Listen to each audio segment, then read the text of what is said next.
तो अभी पढ़ना है आपेक्षिक अपवर्तनांक, समझे कि नहीं? आपेक्षिक अपवर्तनांक समझे। पिछले क्लास में आप पढ़े थे अपवर्तनांक के बारे में, नहीं पढ़े थे? अपवर्तनांक, तो अपवर्तनांक को हम लोग क्या बताया था उसमें कि जब प्रकाश किसी माध्यम से गमन करती है तो दो माध्यमों की अपेक्षा प्रकाश को कहा जाए। जिस माध्यम में प्रकाश की चाल घट जाती है उसे सघन माध्यम, और जिसमें प्रकाश की चाल ज्यादा हो उसे विरल माध्यम। तो वह प्रकाश के दिशा के बदलने की क्षमता को, प्रकाश के दिशा को बदलने की क्षमता को उस माध्यम का अपवर्तनांक कहते थे। अब यहाँ पे कहा जाए कि अगर दो माध्यमों में प्रकाश गमन किया, मान लो एक वायु में किया, समझे कि नहीं, तो वायु का अपवर्तनांक अलग होगा, जल का हुआ तो जल का अपवर्तनांक अलग होगा।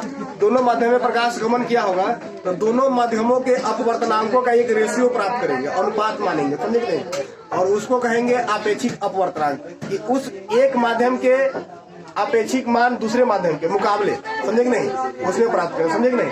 इसका डिफिनेशन यहाँ पे हो जाएगा, समझे। आपेक्षिक अपवर्तनांक मतलब दो माध्यमों के निरपेक्ष अपवर्तनांकों के अनुपात को, दो माध्यमों के, समझे कि नहीं,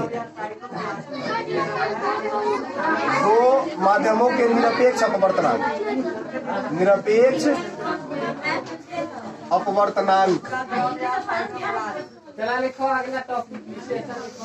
अपवर्तनांकों के अनुपात को, समझे कि नहीं, अनुपात को आपेक्षिक अपवर्तनांक कहते हैं, आपेक्षिक अपवर्तनांक कहते हैं, समझे कि नहीं।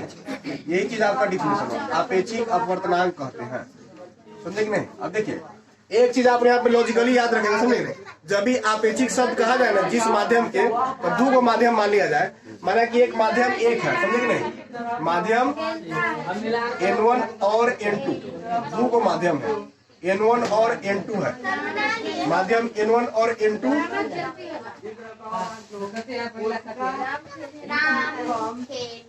माध्यम N2 है, समझे कि नहीं। तो दो माध्यम, पहला माध्यम मान लिया कि N1 है और दूसरा मान लिया कि N2 है, तो समझे कि नहीं। तो जिसके जैसे हम क्या लिखे हैं यहाँ पे N12 लिखते हैं तो कहेंगे दो के सापेक्ष 1 का अपवर्तनांक, समझे कि नहीं। ऐसे पढ़िएगा, उल्टा कीजिए, दो के सापेक्ष 1 का अपवर्तनांक, तो इसको ऐसे लिखेंगे। डिनोटिंग करने में थोड़ा सा यहाँ पे ऐसे लिखा जाएगा, तो यहाँ से लिखेंगे N1 बटा N2, समझे कि नहीं। और अगर दूसरा माध्यम लिया जाए, समझे कि नहीं, तो क्या लिखेंगे N21, तो कहेंगे 1 के सापेक्ष 2 का अपवर्तनांक, तो यहाँ से लिखेंगे N2 बटा N1, समझे कि नहीं, N2 बटा N1। अब देखिए, अब कहा जाए कि यदि इन माध्यमों में प्रकाश की चाल कुछ हो, प्रकाश की चाल कुछ ना कुछ होता है ना, तो यहाँ से लिखेंगे यदि इन माध्यमों में प्रकाश की चाल, प्रकाश की चाल, समझे कि नहीं, C1 और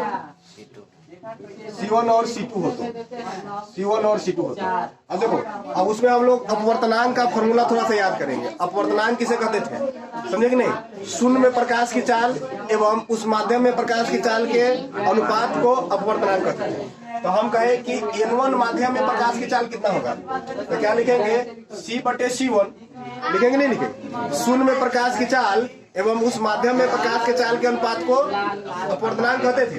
और N2 माध्यम में प्रकाश की चाल क्या होगा, तो क्या लिखेंगे C बटे C2, ये दूसरा माध्यम है तो दूसरा, समझे कि नहीं, उस माध्यम में प्रकाश की चाल कितना होगा कि नहीं होगा, ये आया समझ में। तो इससे आप निकालेंगे, इसलिए अगर हम N12 निकालते हैं तो N12 का मान कितना है, N1 बटे N2, क्या लिखेंगे N1 बटे N2 बराबर, तो N1 का मान आपका क्या होगा, ये हो गया C बटे C1, और N2 का मान ये हो गया, तो क्या लिखेंगे C बटे C2, C से C कैंसिल होगा, ये चल जाएगा ऊपर, ये कैंसिल होगा, समझिए, ये चल जाएगा ऊपर, तो क्या बन जाएगा C2 बटे C1, इसी ऊपर न चल जाएगा गुना होने, समझे कि नहीं समझे। अब देखिए, और N12 बराबर अब क्या हो जाएगा, N12 बराबर, तो 1 वाला देखो, तो N12 कैसे निकाले, यहाँ पे 12, यहाँ पे 12 ही ना हो गया, 12 तो कर लिए, 2 1 करना है, 12 कर लिया ना यहाँ पे, और 2 1 करो, तो क्या लिखेंगे हम लोग N2 बटा N1।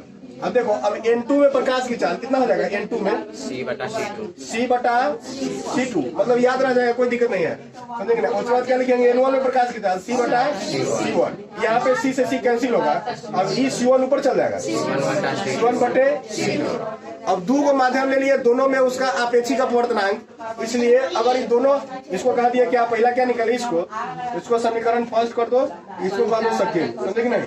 समीकरण 1 एवं 2 को गुना करने पर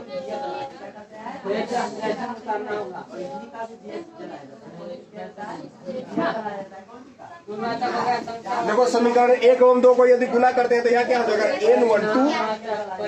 n12 इंटू यहाँ पे क्या हो जाएगा n21 बराबर, यहाँ पर गुना आपका क्या है C2 बटा C1 गुने यहाँ पे क्या है C1 बटा C2, C1 से C1 कैंसिल, C2 से C2 कैंसिल बराबर 1। तो क्या लिखेंगे n12 गुने n21 बराबर 1, समझे कि नहीं। यही आपका प्रूफ होता है कि दो माध्यमों के आपेक्षिक अपवर्तनांकों का गुणनफल हमेशा 1 होगा, समझे कि नहीं। आप याद रखेंगे, समझे कि नहीं। दो माध्यमों के आपेक्षिक अपवर्तनांकों का गुणनफल हमेशा कितना होगा, 1 होगा। जब एक माध्यम से प्रकाश दूसरे माध्यम में जाएगी तो उसका आपेक्षिक अपवर्तनांक एवं उस माध्यम के सापेक्ष दूसरे माध्यम का आपेक्षिक अपवर्तनांकों का गुणनफल 1 होगा। इसको आप याद रखेंगे, समझे कि नहीं। आगे समझ में, इसको आप नोट कर लो।